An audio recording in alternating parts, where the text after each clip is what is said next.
Hey everyone! Today I'll show you how to add new fonts to Figma. You should already have Figma installed. Go to the Figma download site and find the font installer.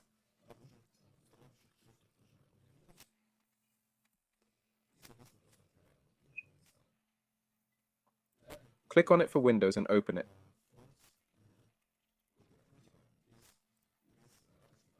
Click Install. Search for FTS Copyright to find free fonts without copyright.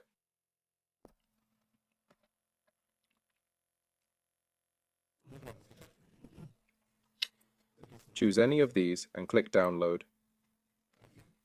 It's free. Once downloaded, you'll have an archive file. Open it and create a new folder. Transfer the files from the archive to the folder. First, extract all.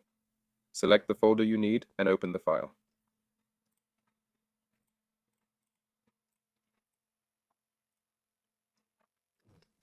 Click Install. After that, when you open Figma, you'll see the new font available for use. That's it. Thanks for watching. Please like and subscribe to the channel. Wishing you all a great life and good luck. Bye everyone.